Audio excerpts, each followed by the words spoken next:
My father-in-law, Joanne's dad, was helped run a junkyard, a salvage yard there in just outside of D.C. on the Virginia side.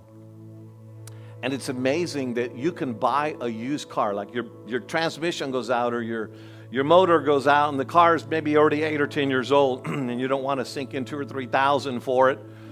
They'll buy it for $175, $200, depending upon the city, roughly give or take $50. They'll buy your junk car for $150, $175, $200, and they'll get your car, and they'll sell all the doors, and if the motor went out, the transmission is still good, and the steering wheel, and the dashboard, and if the tires are good, and the alternator, the starter, the battery, they can make as much as 10 times more for the car than you gave them. They gave you $150.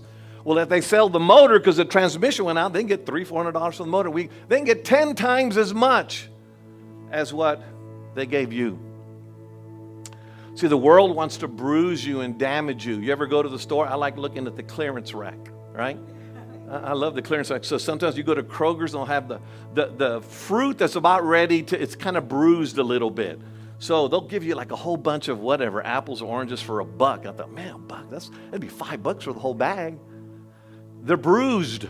So when something is bruised, they either discount it or they discard it.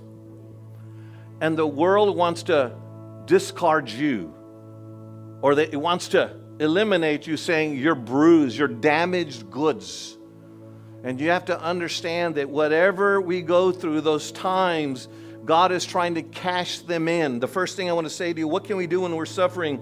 Remember this, only in allowing God to comfort you will you be able to minister comfort to those who are hurting.